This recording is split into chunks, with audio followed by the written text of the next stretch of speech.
Hello, and welcome to Will and Levi's Reading Channel for Kids. I'm Will, and today we will be reading Cloudy with a Chance of Meatballs, written by Judy Berry and drawn by Rhonda. Cloudy with a Chance of Meatballs. Look at that. We're all sitting around the big kitchen table.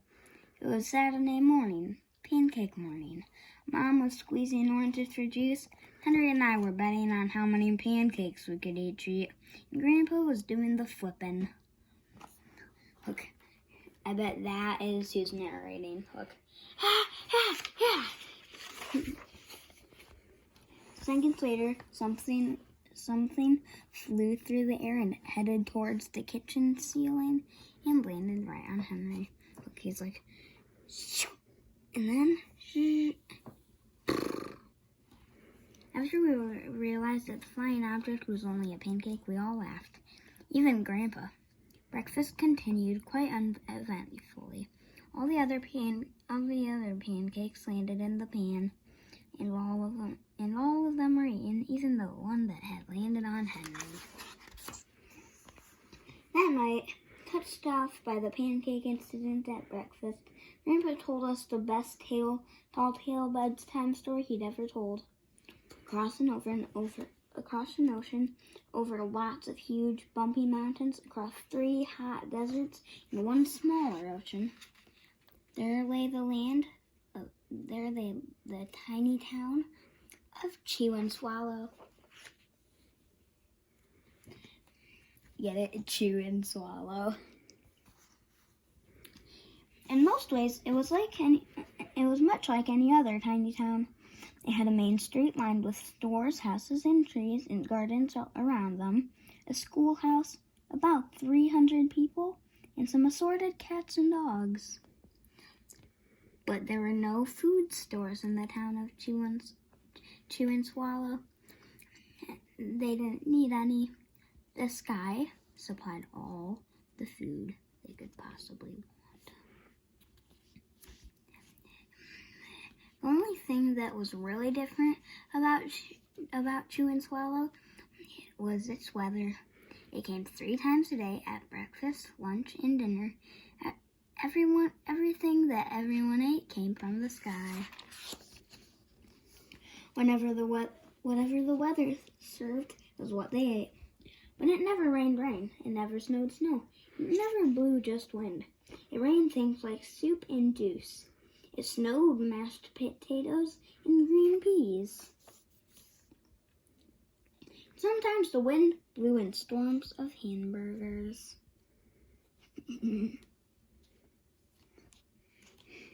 Airplanes wouldn't like it if they flew through that cloud. Cloudy with a chance of meatballs and a chance of soup. The people could watch the weather report on television in the morning, and they would even hear a prediction for the next day's food. When the townspeople went outside, they carried their plates, cups, glasses, forks, spoons, knives, and napkins with them. That way, they would always be prepared for any kind of weather. If there were leftovers, and there usually were, the people took them home and put them in the refrigerators in case they got hungry between meals. Look, and look, it's overflowing and going into a dog's bowl. The menu varied. By the time they woke up in the morning, breakfast was coming down. After a brief shower of orange-juiced, low clouds of sunny-side-up eggs moved in, followed by pieces of toast. Butter and jelly sprinkled down for the toast. And most of the time it rained milk afterwards. Look. And he's like, that's so good. For lunch one day, frankfurters, already in their rolls, blew in from the northwest at about 5 miles an hour. There were mustard clouds nearby. The wind shifted to east and brought in baked beans. A drizzle of soda finished off the meal. Look, Ralph's Roofless Restaurant. No cover, no minimum, always open. No doubts allowed. Dinner one night consisted of lamb chops, becoming heavy at times, with occasional ketchup. Periods of peas and baked potatoes were followed by gradual clearing, with the wonderful Jell-O setting in the west. The Jell-O is their son. The sanitation department of Chew and Swallow had a rather unusual job for a sanitation department. It had to remove the food that fell on the houses and sidewalks and lawns. The workers cleaned up every meal and fed all the dogs and cats. Then they emptied some of it into the surrounding oceans for the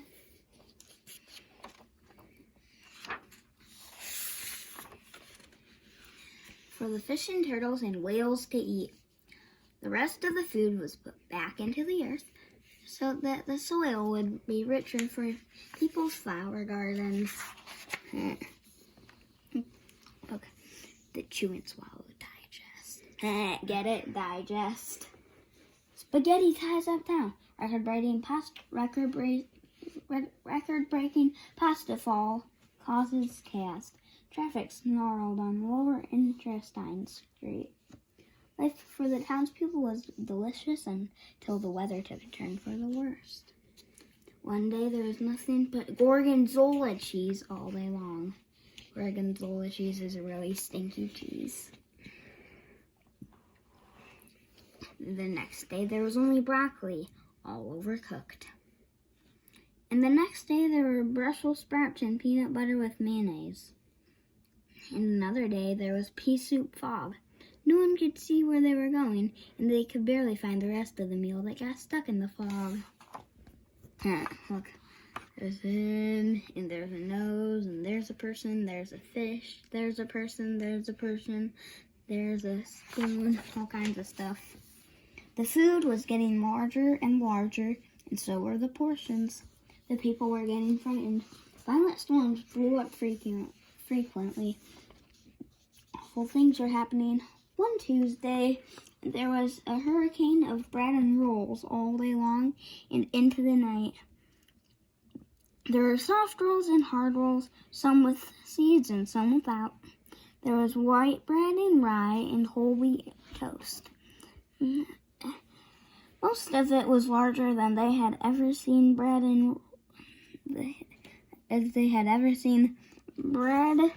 and rolls before. It was a terrible day. Everyone had to stay indoors. Roofs were getting damaged, and the sanitation department was beside itself. The mess took the workers 4 days to clean up, and the sea was full of floating rolls. Look, there's a little crab eating the roll. To help out, the people piled up as much bread as they could in their backyards. The birds picked at it a bit, but it just stayed there and got staler and staler.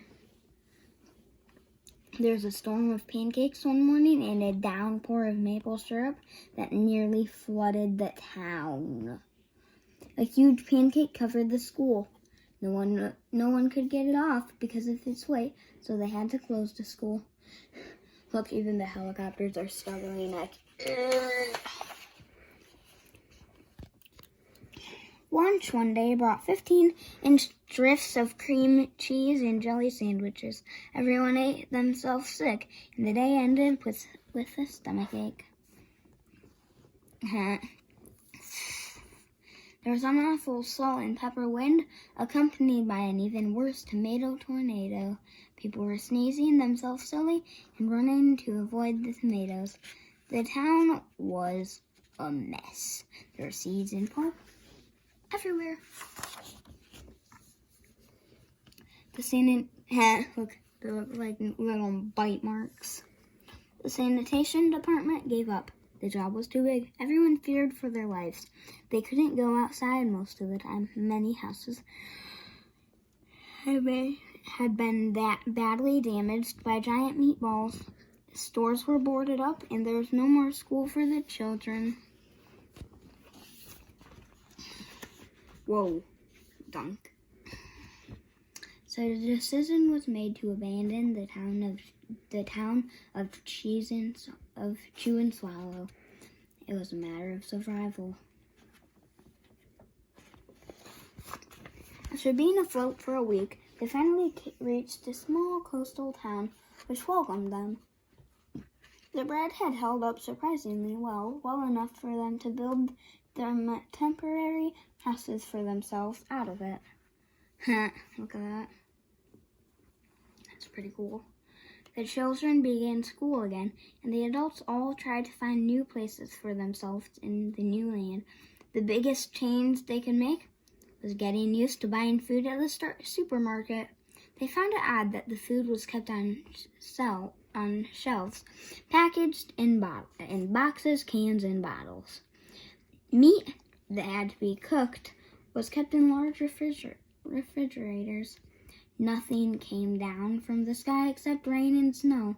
The clouds above their heads were not made of fried eggs.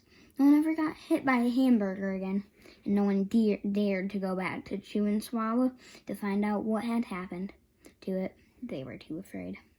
Henry and I were awake until the very end of Grandpa's story. I remember his goodnight kiss. The end. Thank you for listening to Will and Levi's Reading Tingle for Kids. I'm Will, and I'm going to sign off saying bye, and please subscribe.